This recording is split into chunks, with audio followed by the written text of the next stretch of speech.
both of these matchups, all four teams are happy. We got Man City versus Real Madrid at the Etihad. Man City minus 210, minus 130 for -1, but Real Madrid disrespected on the odds at plus 575 and +1 at plus 110, plus money.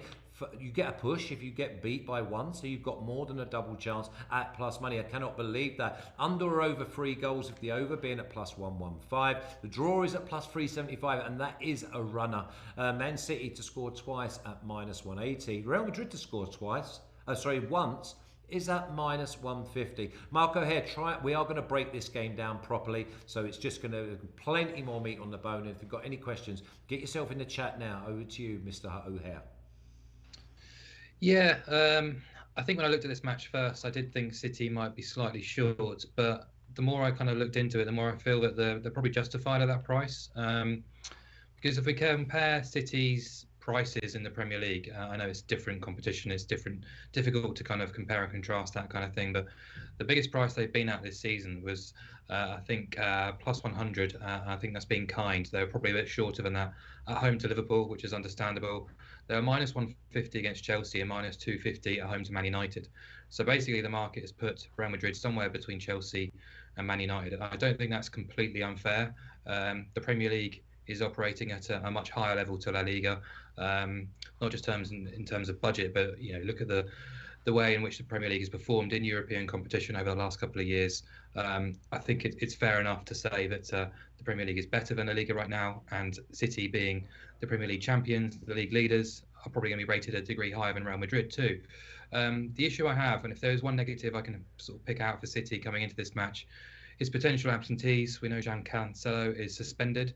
Kyle Walker and John Stones are doubts. Massive. Kyle Walker not being involved. Yeah, I was going to say, I think Stones will be okay, but it sounded like Walker was the one who would be touch and go. And if he is missing, that's the real worry, because we've seen Pep Guardiola do some strange things in Champions League competition previously. And if he does overthink it, missing his 2 fullbacks, who's going to fill in there? Is it Zinchenko at left back? Is it Nathan Ake or Laporte at left back? John Stones at right back? Either way, if both Walker and Cancelo are missing, that is a massive concern about the fullback positions, particularly with someone like Vinicius coming up against whoever it might be filling in at right back. So that's my major concern about City. However, I suspect at least one of them will be fit, possibly both. That tends to be the case when you're told it's just a doubt coming into the game. They're training tonight and training again tomorrow, so we'll see. But yeah, I just kind of, I know I'm talking for ages, but I just want to say about Real Madrid. I'm trying not to be too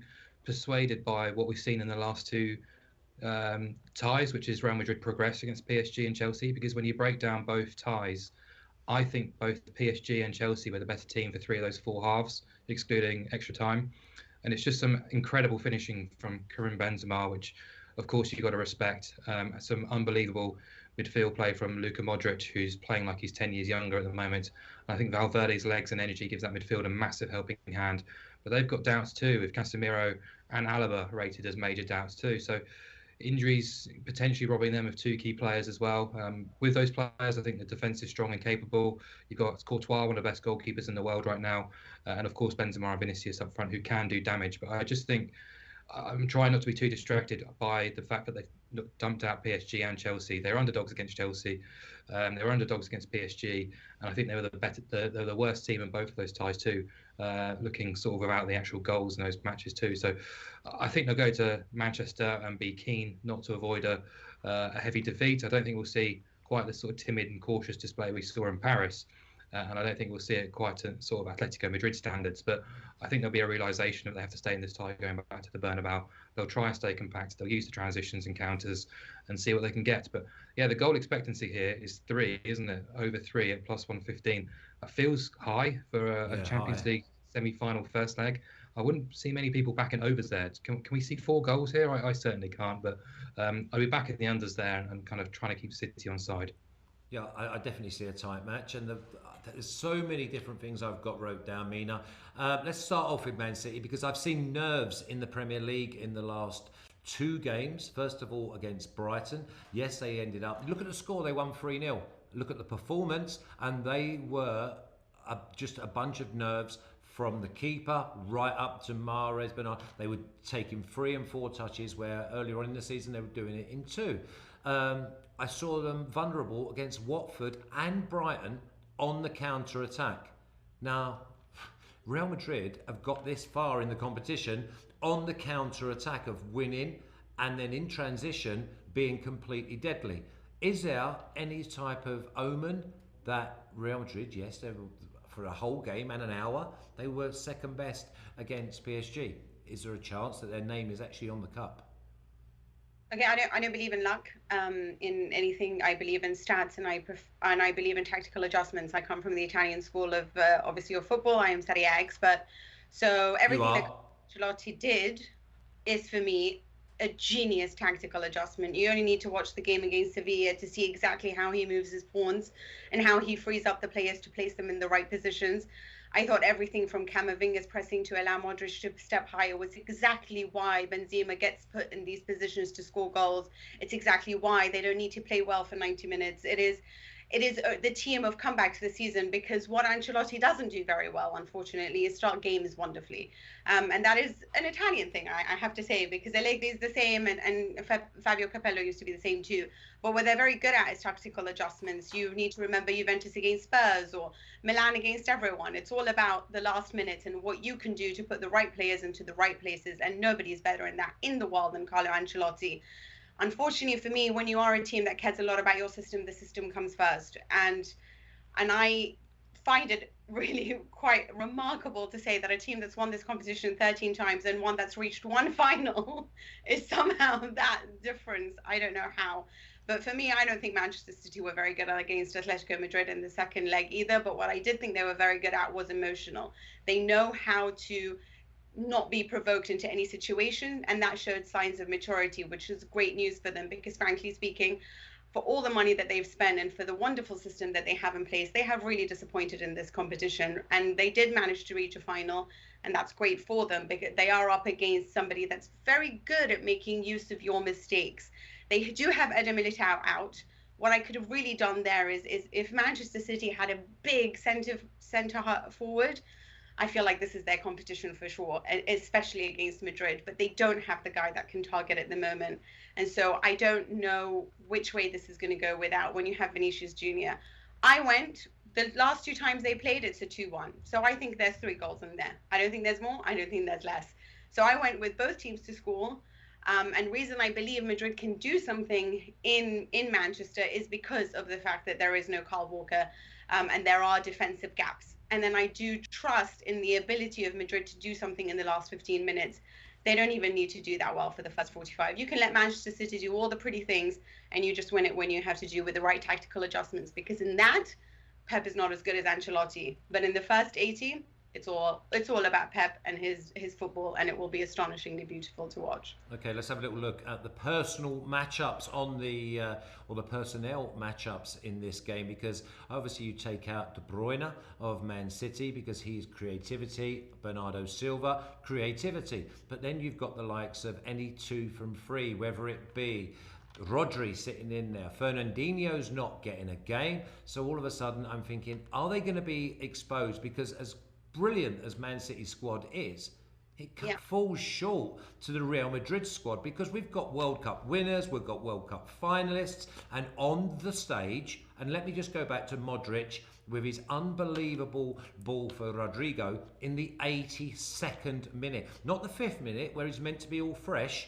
82nd minute, the team are 3-0 down, and he has the vision and execution to put it on an absolute plate. And I don't see, there's probably 2 or 3 players in world football that could have executed that in the 82nd minute.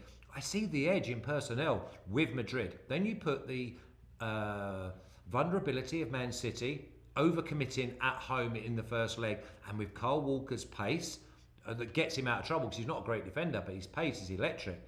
Then anybody else that comes in, if there's no Kyle Walker, they've got an outball, a little bit like Mbappe did for PSG against Real Madrid. I don't expect there to be space in behind for the Real Madrid defence, but I see there's plenty space in behind the Man City defence, and I think Real Madrid could definitely come away with something in the first leg. I think they're more vulnerable in the second leg in the Bernabeu.